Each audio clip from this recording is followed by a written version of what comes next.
listening to the Positive Professional Podcast with your host, me, Tracy Yvonne. This podcast is a weekly conversation about all things mental health, self-care, and wellness. And there'll be sprinkles of positivity, mindfulness, and guided meditations.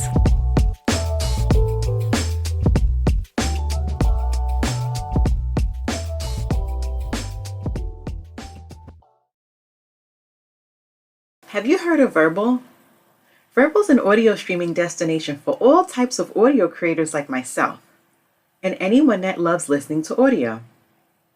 Verbal supports audio creators through their station model and helps listeners connect to meaningful content to listen to. And a few other things that makes Verbal special is the unique creator tools such as snippets and playlists, better discovery, streaming, it's free, and users can start monetizing right away by joining the Ambassador program or with only 1,000 station listens a month. I'm proud to say that I'm a Verbal Ambassador, a chosen thought leader in the category of mental health. And you can learn more as well as check out my podcast station and my curated mental health playlist at www.verbal.com. That's www.verbl.com. Welcome back to Season 3, Episode 4. And today I'm going to talk about how to transform your career by developing emotional intelligence for the workplace. And as studies show, emotional intelligence improves employee productivity and job performance. It's become a more coveted skill in the office.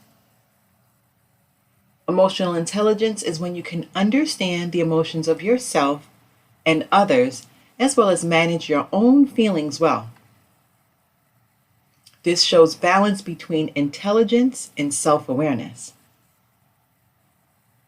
Emotional intelligence is an asset, and studies have shown that emotional intelligence training improved employee productivity. And that may be because emotional intelligence reflects the ability to make better decisions, problem solving, and being a great communicator.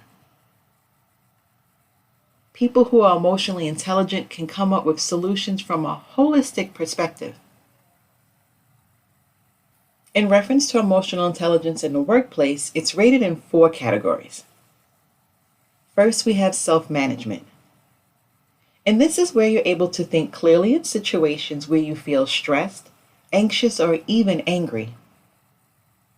Self-management indicates being able to separate yourself and how you should act from your emotions.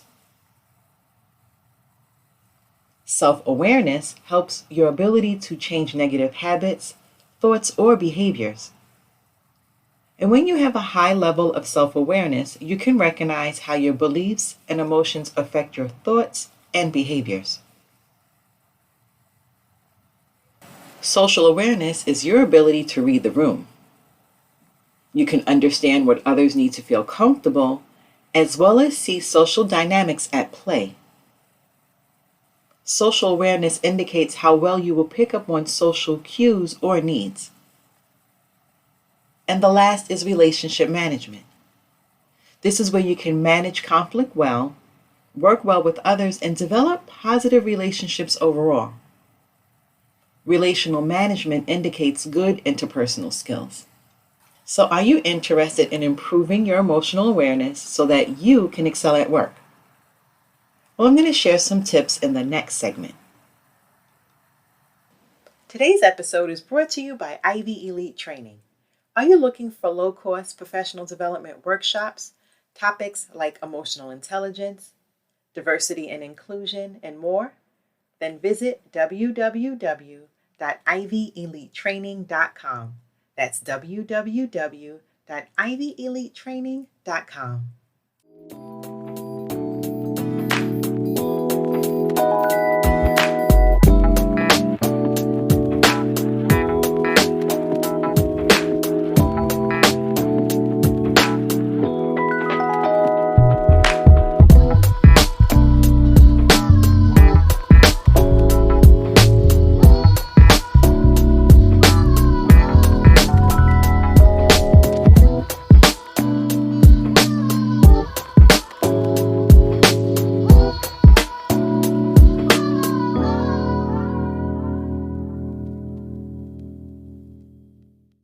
now I'm going to share some tips that you can use to build your emotional intelligence at work.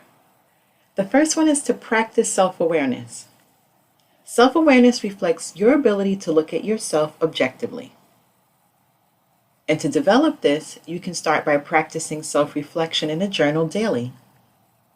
Or notice when you react to something on autopilot.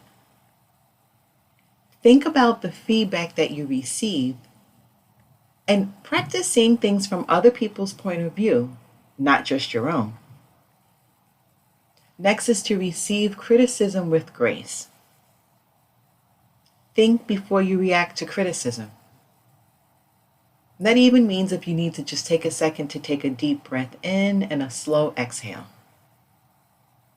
Use criticism as an opportunity to learn and grow. See conflict as an opportunity to learn and understand more about others.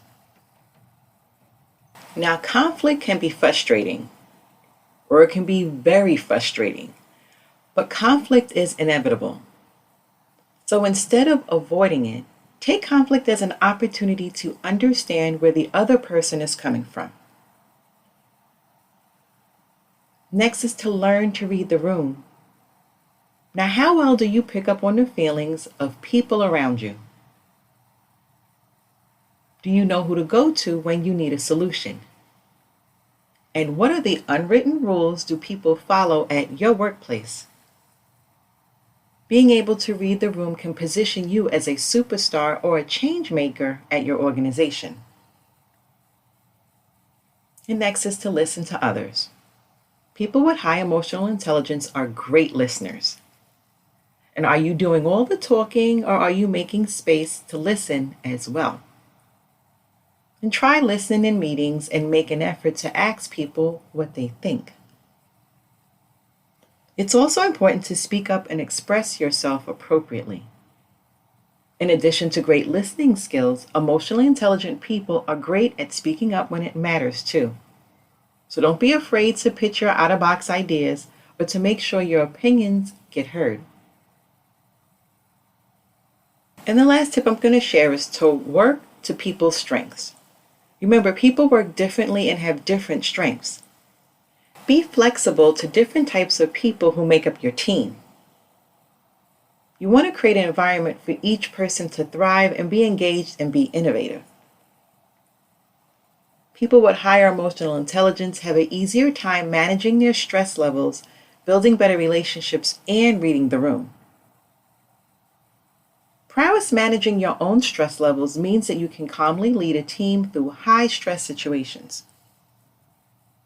Building better relationships can help your team members be engaged and motivated. And being able to read the room can help you know the right person to approach when you're tackling a problem or to take action when you notice a colleague is feeling stressed. Developing emotional intelligence will benefit you at work and also outside of work as well. So wouldn't life be great with effortless stress management, better relationships, and being able to read the room? I would say yes.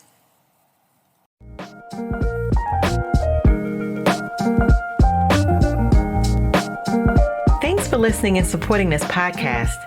And make sure you're clicking the like and subscribe button. You can also follow me on Twitter and Instagram.